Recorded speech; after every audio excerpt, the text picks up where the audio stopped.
Well, thank you very much. It's an honor to have President Zelenskyy of Ukraine, and we've been working very hard, very close. So we've actually known each other for a long time. We've been dealing with each other for a long time, and very well.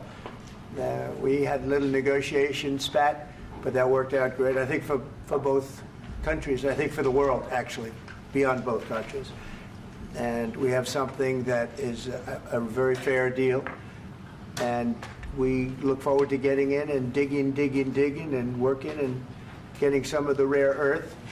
But it means we're going to be inside, and it's a big commitment from the United States, and we appreciate working with you very much. And we will continue to do that. We have had some very good discussions with Russia. I spoke with President Putin, and we're going to try and bring this to a close. It's something that you want and that he wants. We have to negotiate a deal. But we've started the confines of a deal, and I think something can happen. The big thing is the number of soldiers, mostly at this point, but soldiers being killed. You're losing thousands of soldiers. On both sides, we're losing a lot of soldiers, and we want to see it stop. And we want to see the money get put to different kinds of use, like rebuilding. And we're going to be working very hard.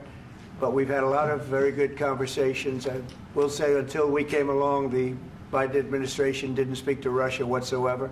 They didn't speak to anybody. They just allowed this to continue. And I will say that, I'll say in front of you, you've heard me say it 1,000 times, if I were president, this war would have never happened. We would have had a deal negotiated for you without having to go through what you've gone through. But your soldiers have been unbelievably brave. We've given them great equipment, but somebody has to use the equipment. They've been unbelievably brave, and we give them great credit. This was supposed to be over very quickly, and here we are 3 years later. So I give tremendous credit to your generals and your soldiers and yourself in the sense that it's been very hard fighting, very tough fighting. They're great fighters. And you have to be very proud of them from that standpoint. But now we want to get it over with. It's enough, right? We want to get it over with. So it's an honor to have you here. Thank you very much for coming. We're going to sign the agreement at the conference in the East Room in a little while, right after lunch. And we'll be having lunch together. We're also discussing some other things. And we appreciate everybody being here. It's somewhat of an exciting moment, but the really exciting moment is when they stop the shooting and we end up with a deal. And I think we're fairly close to getting that, and an honor to have you. And please, you'd like to say something? No, thank you so much, Mr. President. Thank you for invitation. And really, I hope that this first document, will be first step to real security guarantees for Ukraine, our people, our children. I really count on it.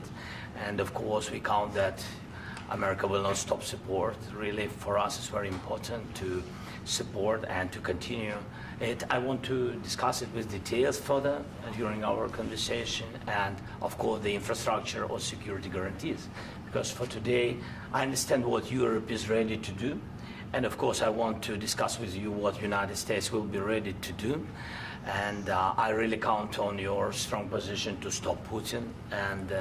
And you said that enough with the war. I think that is very important, Ben, to say these words to Putin at the very beginning of war, because he is a killer and terrorist. But I hope that together we can stop him. But for us, it's very important to, to save our country, our values, our freedom and democracy, and of course, no compromises with the killer about our territories. But it will be later.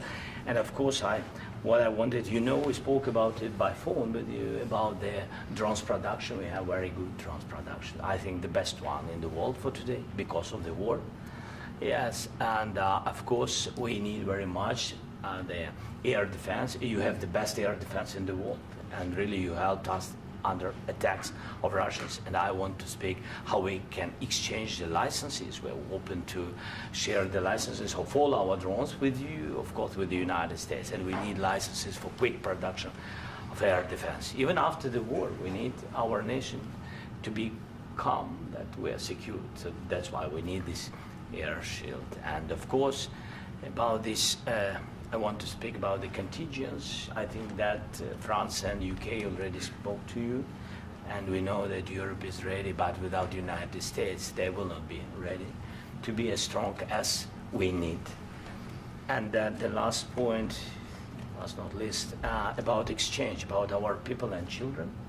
And you know that these crazy Russians, that they stolen 20,000 of children, Ukrainian children. They changed their names, they changed their, their families, relatives, and now they're in Russia. We want to bring them back, and really, it's a big, big dream, task, and goal for me, and our warriors. By the way, Mr. President, we exchanged, released more than 4,000 warriors from Russian prison, but there are thousands more in the prison. I wanted to share with you some images. How it's I've just can I now? Yeah, please. Some minutes, 1 minute, 1 minute. Just you to understand in what circumstances, in what situation they are, and what the attitude of Russia to our prisoners. That guys, just you before and after. And you see before and after, just you to understand. Now thousands of such guys, ladies and men, there, and that, so they don't eat, they beat them, and they, they do a lot of, bad things. So out of, even during the war, there are rules. Everybody knows there are rules during the war. So these guys, they don't have any rules. You see that 50, 60 kilograms left, and a lot of such things. And I didn't want to show you what the changes with images of children, because I will just share with you. And I mean, it's looking tragic. Yep, that's tough stuff. Yeah, I wanted very much to give you, and you see. Yeah. This is pastor, by the way. They stolen pastors, because it's not Russian church. They stolen pastors and moved pastors to the prison. At the end of last year, we brought 3 pastors, and we could exchange them. And this is pastor, you see. Yeah, that's tough. Yeah. So I mean, this I wanted to show you, and this. So thank you very much. We want to get that ended, right? Yeah. Of course. We And want. I think we will. And We have to, of course. do you have any questions, please? Thank you, Mr. President. With how much money is the U.S. going to put into the fund that is being created today, and how does this provide long-term security for Ukraine? Well, we don't know exactly how much, because we're going to be putting some money in a fund that we're going to get from the raw earth that we're going to be taking and sharing in terms of revenue. So it's going to be a lot of money will be made from the sale and from the use of raw earth. And as you know, our country doesn't have much raw earth. We have a lot of oil and gas, but we don't have a lot of the raw earth. And what we do have is protected by the environmentalists, but that can be unprotected, but still it's not very much. They have among the best in the world in terms of raw earth. So we're going to be using that, using it for all of the things we do, including AI and including weapons and the military, and it's really going to very much satisfy our needs. So it's something that just worked out really well. We have a lot of oil, and we have a lot of gas, we have a lot, but we don't have raw earth. So this has just about every component of the raw earth that we need for computers, for all of the things we do.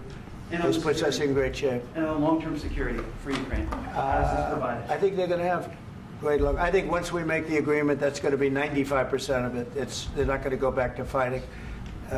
I've spoken with President Putin, and I feel very strong. I've known him for a long time, and I feel very strongly that they're very serious about it, and we'll make a deal. And when the deal is made, I don't think, we talk about security. Everyone's talking about the other day, all they talked about was security. I said, let me make the deal first.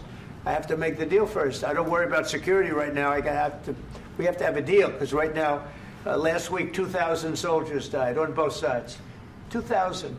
And they're losing 1,000, 2,000, 3,000 a week. So as we sit here and we talk, people are getting shot and dying on the battlefield. And, you know, they're not American soldiers, but they're Russian soldiers and they're Ukrainian soldiers, and we want to be able to stop it. And we want to be able also to spend money on other things. We don't want to, this is a tremendous amount of money. And what the Biden administration did was terrible. They were giving money, but they had no security on the money. Europe, as you know, gave much less money, but they had security. It was in the form of a loan. They get their money back, and we didn't. And now, at least we're protected because the American taxpayer has to be protected too. But this is an incredible agreement for Ukraine because we have a big investment in their country now. And what they have, very few people have. And we're able to really go forward with very, very high-tech things and many other things, including weaponry that we're going to use in many locations, but that we need for our country. Mr. President, This allows us to do that. will you continue I'm sorry. sending military aid? Yes, go ahead, please. If I can just yes. In the document, there is one of the very important points. If we speak about business and investment, we never had LNG terminals in Ukraine. This document will open. I mean, the next document, but anyway, here we see in the framework, we see really goodwill for this. LNG terminals for us is very important, and I think for security of European continent. We have the biggest storage, gas storage. We have the biggest in Europe. Yes, and we can use it for LNG, use it for LNG, and we will do it. And really, we can help Europe because Europe really helped. President Trump said that they made less support, but they are our friends, and they are our very supportive partners. They really gave a lot, Mr. President. They did. They gave a lot, but they gave much less. No. Much less. No. No. No. Okay.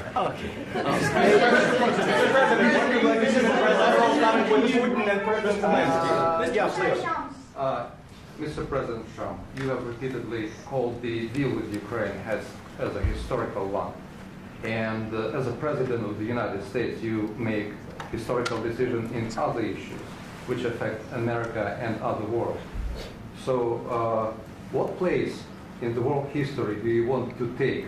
And do you associate yourself with any famous historical figures?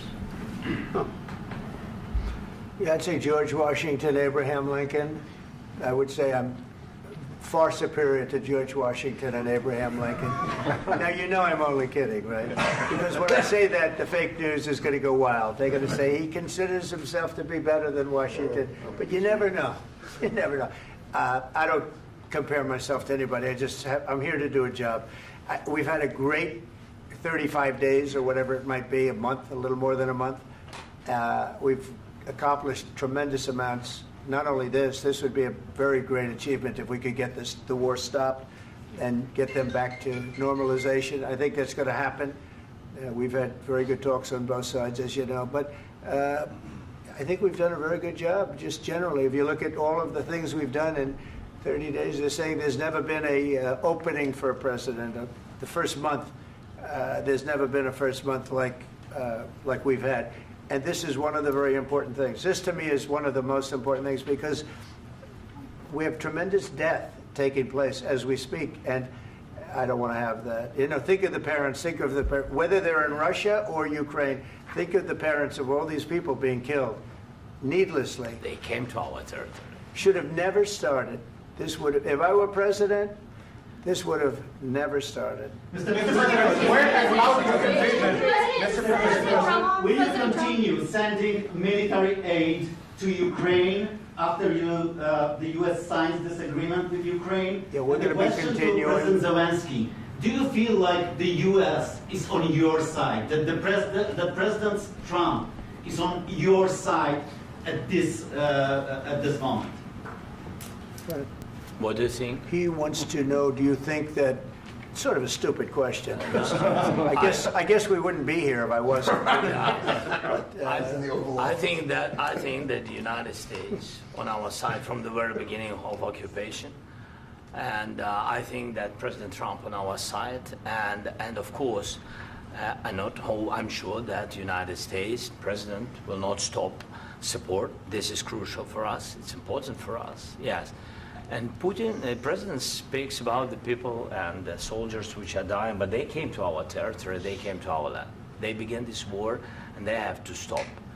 And I think this is the question, with really the most important question. Can President Trump, I hope yes, with some other allies, to stop Putin, withdraw these enemies, our enemy, withdraw these troops from our land?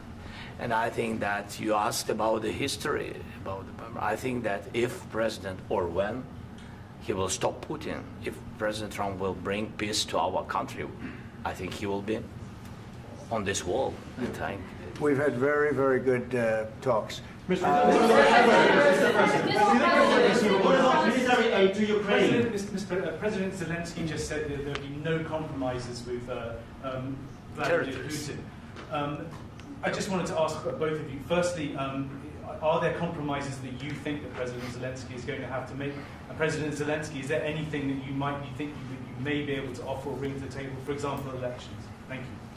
I think you're going to have to always make compromises. You can't do any deals without compromises. So certainly he's going to have to make some compromises, but hopefully they won't be as big as some people think you're going to have to make. That's all. That's all we can do. I'm here as an arbitrator, as a mediator to a certain extent between two parties that have been very hostile, to put it mildly. They've been very hostile. There's been a vicious war.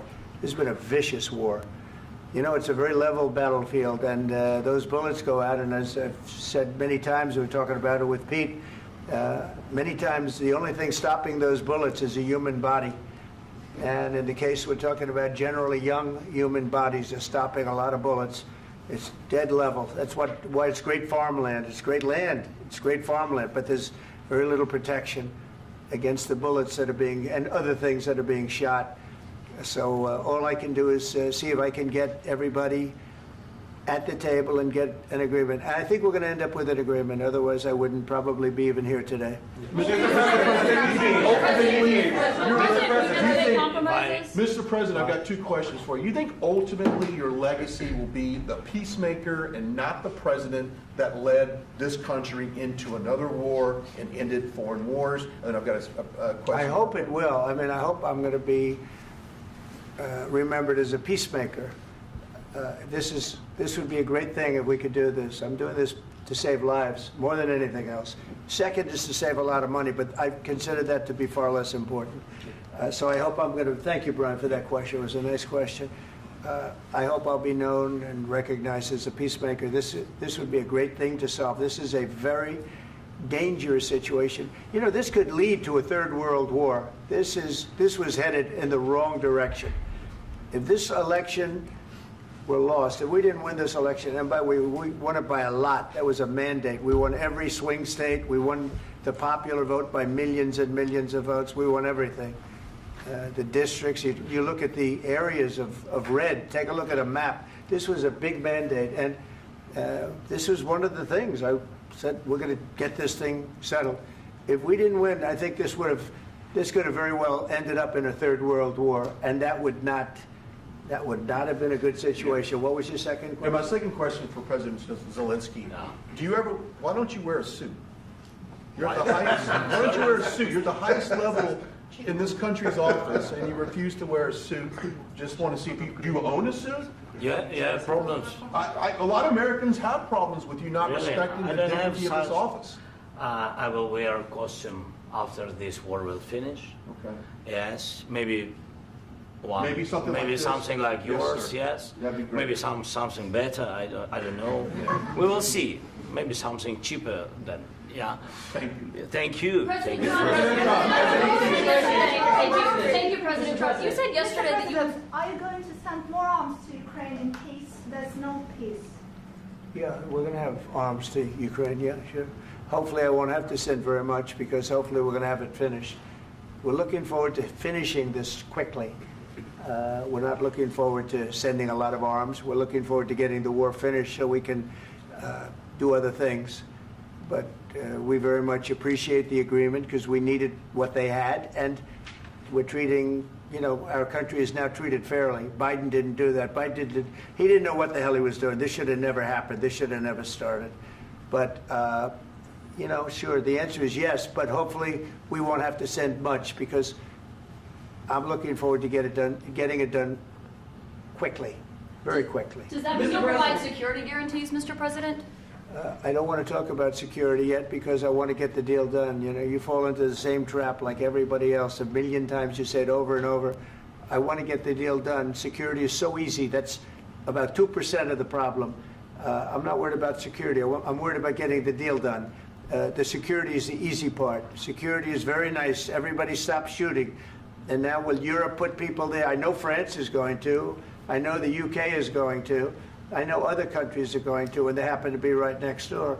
We haven't committed, but we could conceivably. You know, we have security in a different form. We'll have workers there digging, taking the raw earth so that we can create a lot of great product in this country.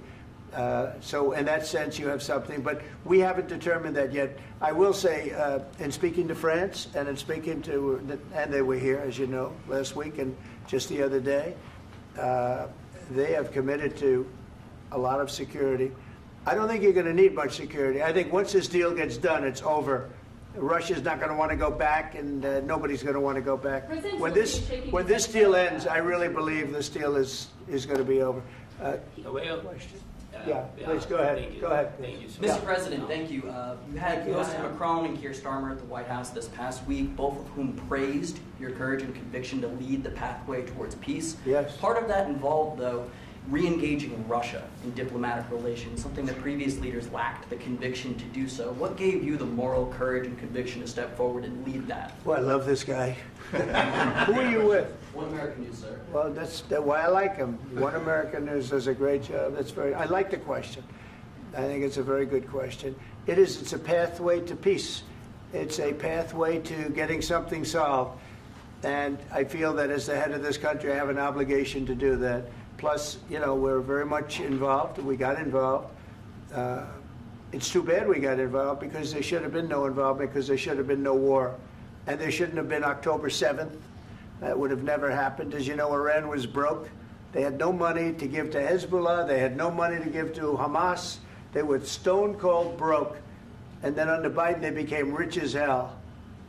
They went from no money to $300 billion in a period of 4 years. And they gave a lot of that money away, and you see what happened. And that's a real mess also that we hope to be able to solve. But no, I appreciate your question very much. It's just, I feel I have an obligation to try and do something to stop the death. If I can answer, yes, if I can answer, Please, sorry, please. And I do like your clothing, by the way. Yeah, really? Even though I think he's a great guy, by the way. But I don't know if you two like each other. But you know what? I think he's dressed. I like this guy. I think he's dressed beautifully. So I have more serious things than answer on such question. Sure, I will answer on more serious question statement. if I can. Yeah. So please, about security guarantees and about just ceasefire. We can't just speak about ceasefire and speak and speak. It will not work. Just ceasefire will never work, because I'm like the president. I have this experience, and not only me. Ukraine before my presidency, from the 2014, Putin broken 25 times. 25 times he broken his own signature. 25 times he broken ceasefire. But he never broke to me. He never broke to me. No, you were the president. You were the president during. He never broke to me. In 2016, you've been the president, Mr. President. You've been the president, but he had, of course, not with you, but he had during those periods. He had conversations with our side, and we had Normandy format. You know, the France, Germany, Ukraine, and Russia, and he broken 25 times. That's why we will never accept just ceasefire. It will not work without security guarantees. Security guarantees, maybe President is right about this document and other, but this document is not enough. Strong army is enough, because his soldiers afraid, Putin's soldiers afraid of our soldiers when we're strong enough. If we are not strong enough, if we are empty, if our storage is empty, we can't defend our land. Today, you know, he knows that we have all the world knows that we have meeting, yes? Why he's using ballistic? Putin today using ballistic on our hospitals, schools, and etc. Ballistic. So he knows that we are here and that President Trump is really have goodwill to stop this war. And you hear now the president. So why he's using? So he doesn't want to stop. He doesn't want. But I hope that we will do it. Really, we'll do it. Security. When we speak about security guarantees, when the Europeans are ready for contingents, they need USA backstop. If there will not be United States, we will not never have any contingents, strong contingents from the Europeans, because they don't want to divide alliance, connection between the United States as the main and strongest ally and Europeans. And this is crucial, this is important. That's what we want to speak about very much. This is very important. And air defense. So air defense, really, we have big deficit with all these systems, and we need to provide this. We need it very much. Otherwise, Putin will never stop, and will go further and further. He doesn't want. He hates us. You know, it's not about me. He hates Ukrainians. He thinks that we are not a nation. He thinks, and he shared these thoughts. I think maybe with your team also. I don't know, but with all the Europeans, in media, officially and not, he always said that there is no such country, such nation, such language, and such life like Ukrainian. No, he really doesn't respect all the Ukrainians, and he wants to destroy us. And you are right, Mr. President. That's 2%. This document, maybe other documents, it's a very good start, very good, but it will not enough to stop this person. Should Russia pay to rebuild Ukraine? Mr. President, under these Should Russia pay to rebuild Ukraine? They have to pay. This question. This is the rule. This is the rule of the war. This is the rule of the war. During all the centuries, all the history, this is the rule of the war. Who began, those pay. Do you agree? This is the rule. Putin began this war. He has to pay all money for innovation. He has to pay. Of course, some Russian assets, what we have in Europe, about 300 billion, we can use them. We can use for innovation and buy military support from the United States also. We can do it, but it's not enough.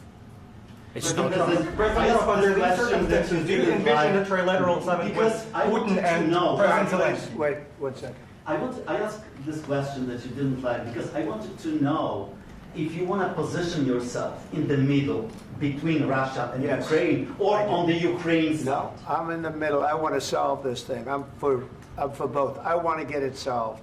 And it's wonderful to speak badly about somebody else, but I want to get it solved. If we can solve it, great. If we can't solve it, they're going to have to fight it out, and who knows what's going to happen.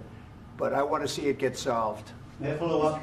One more question about U.S. troops in Europe. After Russian invasion of Ukraine, your predecessor sent additional troops to Eastern Europe, including Poland, my country. Yeah.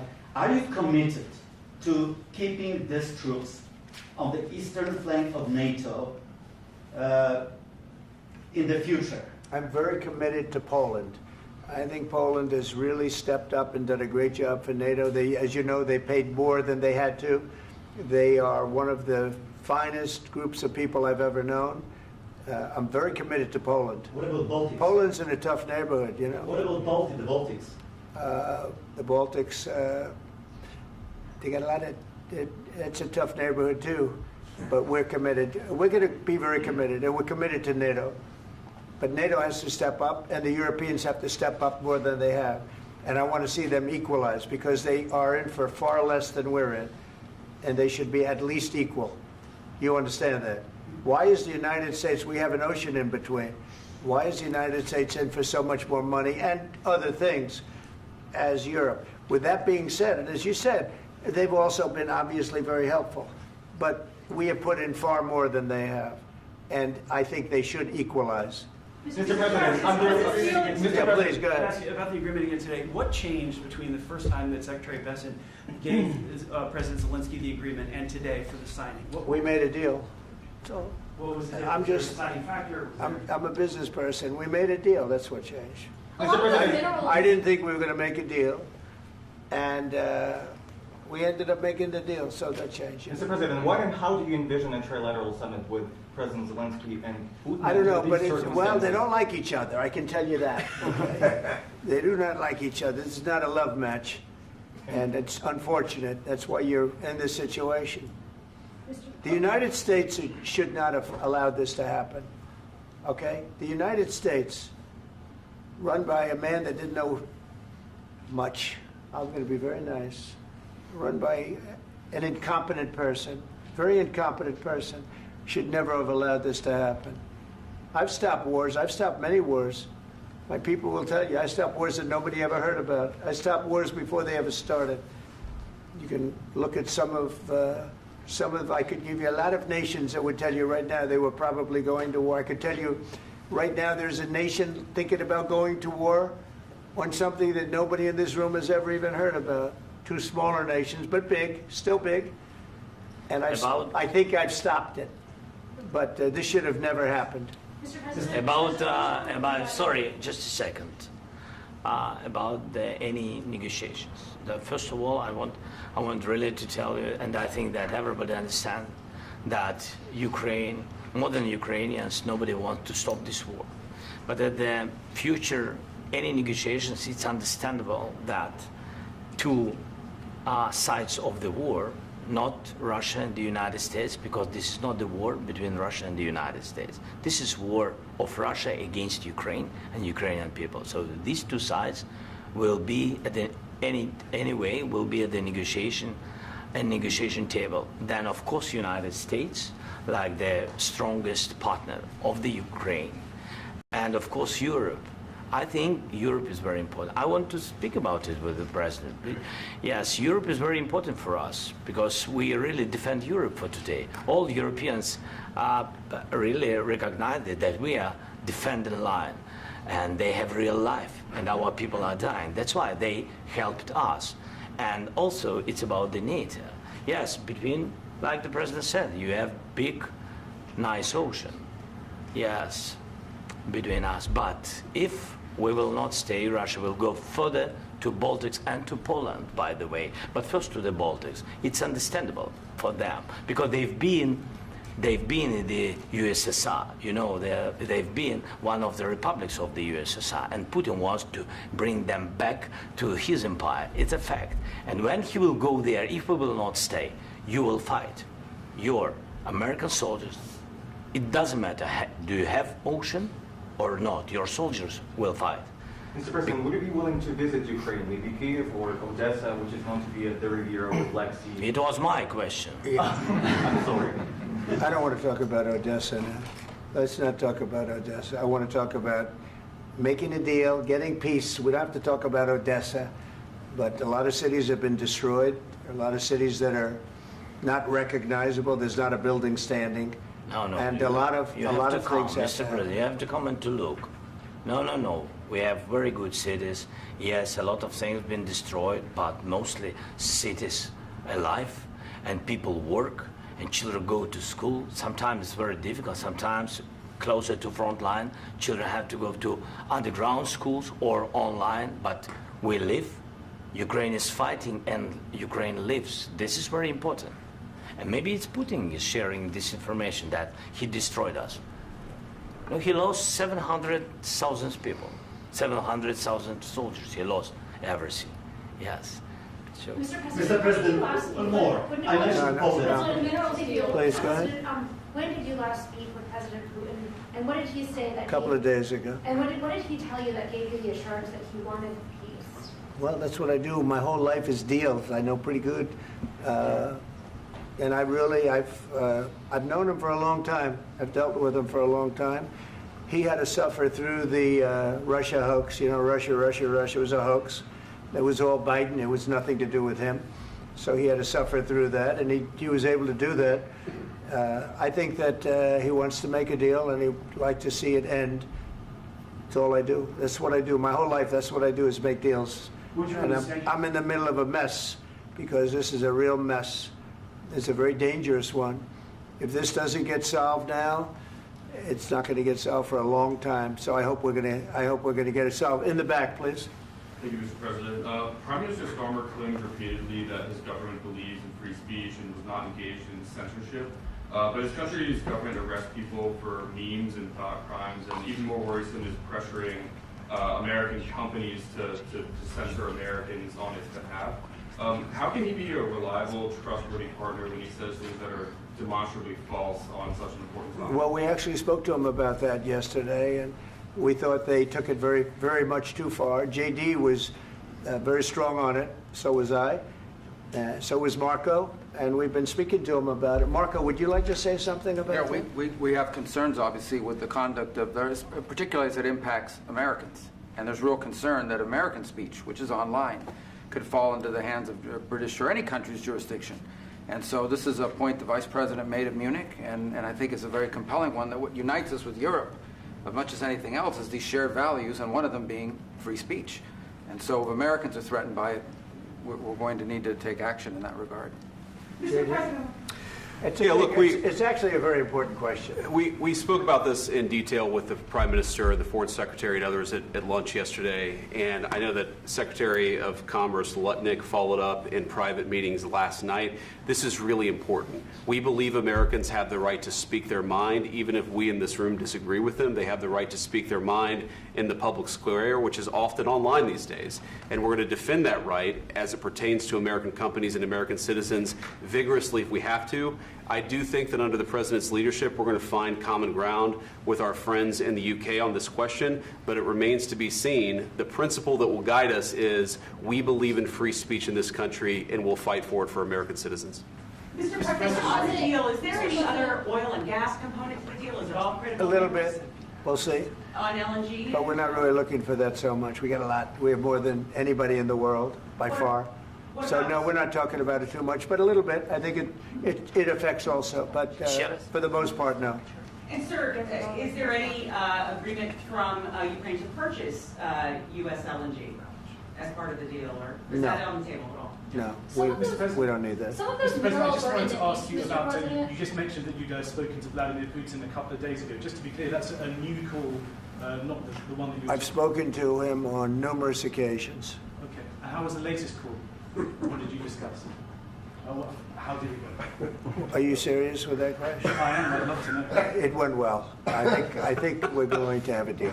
On the minerals deal, Mr. President, some of those minerals are in the east of Ukraine, not far from the front lines and in areas that Russia has occupied. Will you direct President Putin to withdraw his forces from those areas if there's U.S. interest? Well, we'll take a look at the time. We have a lot of area. It's a very big area we're talking about, so we'll take a look. I'll study that and I'll see. And who would protect those minerals if they are U.S. interests? Would that be Ukrainian forces? They'll be protected. European The agreement forces? will protect them. U.S. The forces? agreement, yeah, we're signing an agreement. You know? Right, but what if Russia tries to invade or there's Russian aggression in those spots? I just told you I don't think that's going to happen. And if that were going to happen, I wouldn't make a deal. If I thought that was going to happen, I wouldn't make a deal. Some people may wonder why. You know, they ought to focus on CNN on survival, not asking me these ridiculous questions. Focus on surviving, because CNN's got such low ratings. I don't think they're going to survive. Let's go. Please, go ahead. I already mentioned Poland. Poland was under Russian control for decades after the Second World War. When I was a kid, I looked at the United States not only as a most powerful country, richest country in the world, the country that has great music, great movies, great muscle cars, but also as a force for good. And now I'm talking with my friends in Poland, and they are worried that you align yourself too much with Putin. What's your message for them?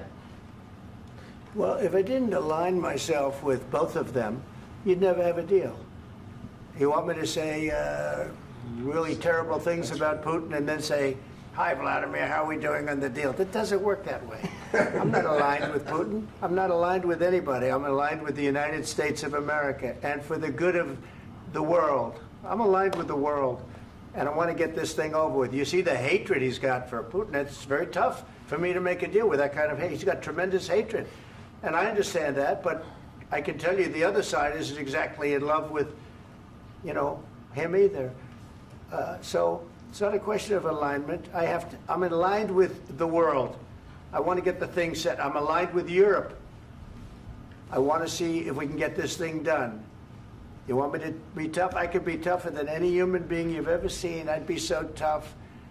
But you're never going to get a deal that way, so that's the way it goes. All right, one more question. Hey, I will respond to this. So look, for 4 years in the United States of America, we had a president who stood up at press conferences and talked tough about Vladimir Putin, and then Putin invaded Ukraine and destroyed a significant chunk of the country.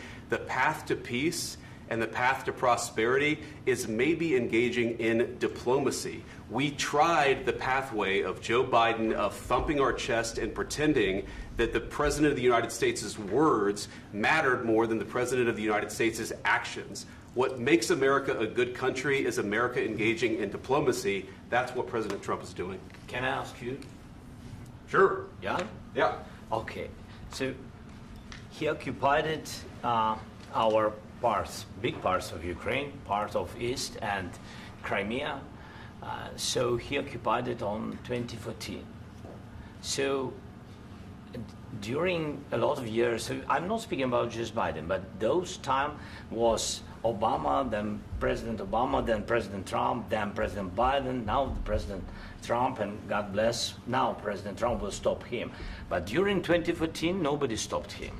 He just occupied and took. He killed people. You know what the contact line? 2015. 2014 2014. and 2014. 2014. Yeah. So I was not here. Yeah, but that's exactly right. Yes, but during 2014 till 2022, yeah, the situation the same. The people have been dying on the contact line. Nobody stopped him. You know that we had conversations with him, a lot of conversation, my bilateral conversation, and we signed with him, me, like a new president. In 2019, I signed with him the deal. I signed with him, Macron and Merkel, we signed ceasefire. Ceasefire. All of them told me that he will never go. We signed with him with gas contract. Gas contract. Yes, but after that, he broken this ceasefire. He killed our people and he didn't exchange prisoners. We signed the exchange of prisoners, but he didn't do it. What kind of diplomacy, JD, you are speaking about? What do you mean? I'm talking about the kind of diplomacy that's going to end the destruction of your country. Yes, but if you Mr. President, with respect, I think it's disrespectful for you to come into the Oval Office and try to litigate this in front of the American media. Right now, you guys are going around and forcing conscripts to the front lines because you have manpower problems. You should be thanking the President for trying to bring an end to this conflict. Have you ever been to Ukraine that you say what problems we have? I have been to. Count once. I've actually watched and seen the stories, and I know what happens is you bring them on a propaganda tour, Mr. President. Do you disagree that you've had problems bringing people into your military? And do you think that it's respectful to come to the Oval Office of the United States of America and attack the administration that is trying to prevent the destruction of your country? A lot of questions. Let's start from the beginning. Sure. First of all, during the war, everybody has problems. Even you, but you have nice ocean and don't feel now, but you will feel it in the future. God bless. You don't know that. God bless. You God bless. You will not have a war. Don't tell us what we're going to feel. We're trying to solve a problem. Don't tell us what we're going to feel. I'm not telling you. Because you're in no position to dictate that. That's exactly what you're doing. You're in no position to dictate what we're going to feel. We're going to feel very good. You will feel influence. We're going to feel very good and very strong. You will feel influence. You're right now not in a very good position. You've allowed yourself to be in a very bad position, and he happens to be right about it. From the very beginning of the war. You're not in a good position. You don't have the cards right now. With us, you start having cards. Playing cards. Right now, you don't. You're playing cards. You're playing cards. Serious. You're gambling with the lives of millions of people. You're gambling with World War III. You're gambling with World War III.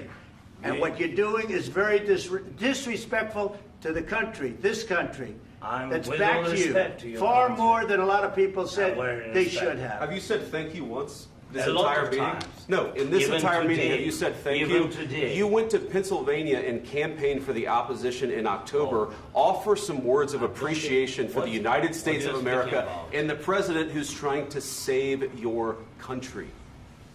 Please, you think that if you will speak very loudly about the war, you can... He's not speaking loudly. He's not speaking loudly. Your country's in big trouble. Can I Wait a answer? minute. No, Can you've I done a lot answer? of talking. Your country is in big trouble. I know. You're not winning. I know. You're not winning this. You have a damn good chance of coming out okay because of us. Mr. President, we are staying in our country, staying strong from the very beginning of the war. We've been alone, and we are thankful. I said thanks You haven't in been this alone. cabinet, You and haven't not been only alone. in this cabinet. We gave you, through I this said stupid thank you. president, $350 billion.